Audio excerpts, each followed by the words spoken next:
ठीक है जी। और सहगल साहब, कोई भी ऐसी वो नहीं रही जिसके अंदर पाकिस्तानियों ने पीछे रहे हों। हमने देखा कि साइबर हमले जिस तरह किए गए पाकिस्तान की जानिब से, अब उनके निजाम को कैप्चर कर लिया गया है। यहां पर भारतीय जो थे वो राग अलापते थे कि हम टेक्नोलॉजी में बहुत आगे हैं, लेकिन ऐसा नजर नहीं आ रहा, ग्राउंड रियलिटी मुख्तलिफ है।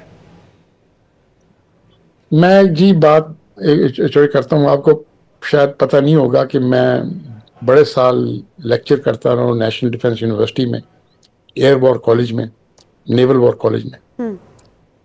एक बोलते हैं ना, एक टीचर को बहुत अच्छा लगता है जब उसके स्टूडेंट्स जो है ना वो कार्रवाई करते हैं जो उनको सिखाया गया। बिल्कुल ऐसे ही है।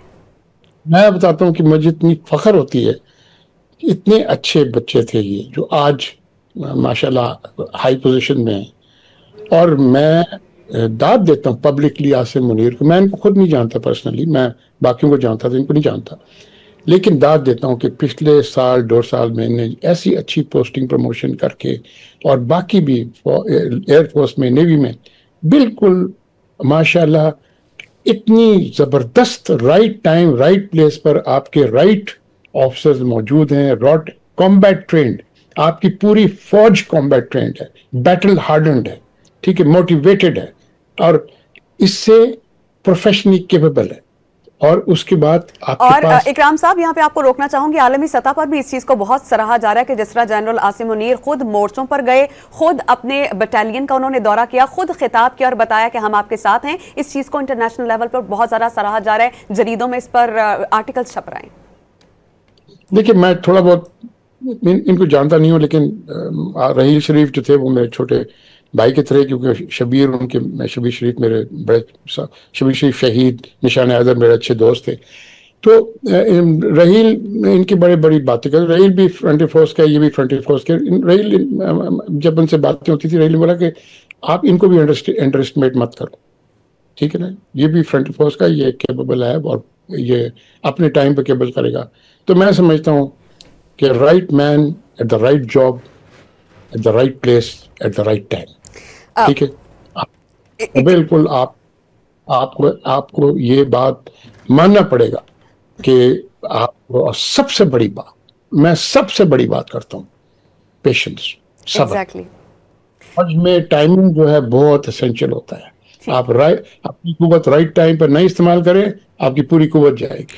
मैं इसी बात को आगे बढ़ाऊंगी। इकराम साहब, जो आपने कहा ना कि पेशेंस बहुत इंपॉर्टेंट होता है, तो मैं आपसे जानना चाह रही हूँ कि जिस तरह पहली रात भारत ने जो छेड़खानी की, मिसाइल दागे, फिर दूसरी रात राफेल, फिर ड्रोन्स, मैं आपसे जानना चाह रही हूँ कि भारत के पास तो कोई सबूत नहीं थे। भारत के तमाम सबूत, चाहे ऑडियोज हों, वीडियोस हों, तस्वीर हों, या खुद वो मकामात हों जिनका साथियों को दौरा करवाया गया हो, ये आलमी सतह पर दिखाए और उसके बाद अपने हक के दिफा को अपनी टाइमिंग और पेशेंस के साथ यूज किया। अब आप क्या समझते हैं इस इकदाम के बाद भारत की तरफ और फिर हमारे नैरेटिव के साथ किस तरफ झुकाव आलमी दुनिया का ज्यादा है? They are standing with us और विद भारत?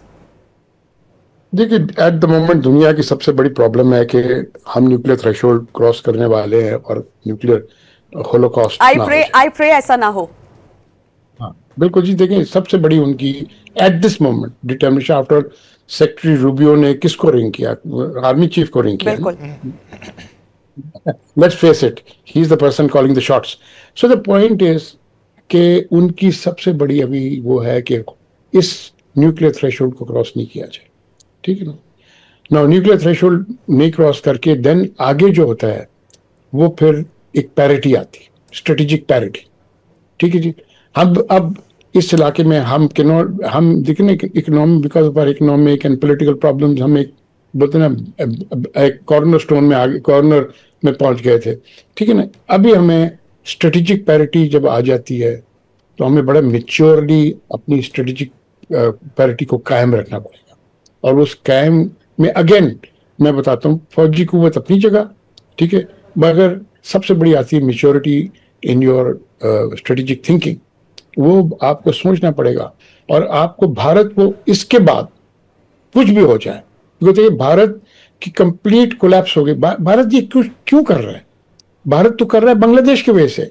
उनकी 60 साल की कंप्लीट स्ट्रेटेजी जो बांग्लादेश को कोलैप्स कर गई, ठीक है, उनके पास वो कल्चर है, नेपाल में उनकी नहीं चलती, श्रीलंका में उनकी नहीं चलती, ठीक है जी। तो करे क्या भारत? तो भारत के पास यही था कि पाकिस्तान टेररिस्ट स्टेट है, पाकिस्तान को टेररिज्म करो, पाकिस्तान को ये करो, पाकिस्तान को वो करो, ठीक है। क्रेडिबल एविडेंस तो उनके पास नहीं। पाकिस्तान बोल रहा है कि भाई आप एक न्यूट्रल लोगों से आप ये वो करने इंक्वायरी करा लें, वो नहीं करना चाहते, ठीक है ना जी, राइट, क्योंकि पता है उनको, ठीक है ना। बॉलीवुड मूवी तो नहीं है ना ये कि आप कुछ भी आप एविडेंस क्रिएट कर दें।